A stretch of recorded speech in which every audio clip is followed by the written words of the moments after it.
Nicola Sturgeon, yes, it's the SNP's conference, and she's given her big speech today. Now, the SNP have always claimed that economically they do incredibly well outside the United Kingdom because of oil.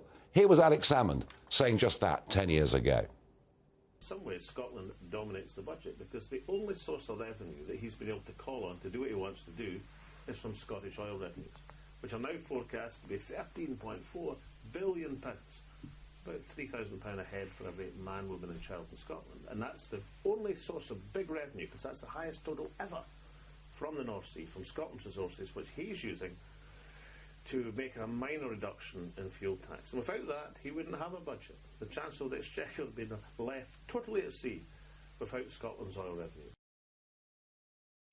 So there we are. It's all about oil. That's how Scotland is going to succeed as an independent country. But what about Nicola Sturgeon? What's her financial formula for Scotland breaking away? Well, we heard it this afternoon. Today, I can announce the first 22 projects have just been awarded funding of more than £50 million. These projects will support the production of green hydrogen, the development of wave and tidal technology, and even pioneer the use of waste from whisky to recycle EV batteries. They will focus on the skills our existing workforce need to take advantage of the renewables revolution.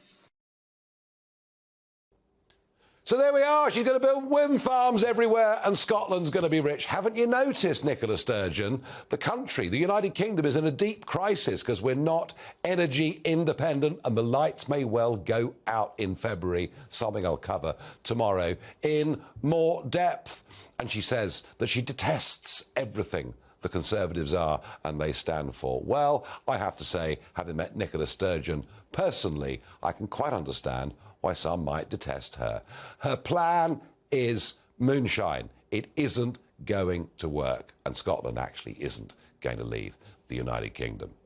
Now, I've been away 2 weeks, and I have to say the Conservatives have got themselves into the most unholy mess. Boris Johnson left the country in a very bad economic mess. Energy is at the heart of this, and yet when the Chancellor tries to cut top-rate tax from 45 to 40, there's international outrage because the globalists do not want taxes cut at all. And there's a run on the pound, which incidentally was predicted time and again on this show.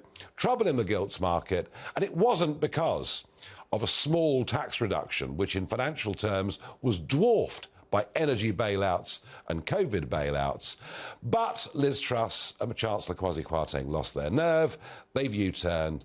They now stand as a party for absolutely nothing. They will get wiped out in the next election as they did in 1997. And frankly, they simply deserve it.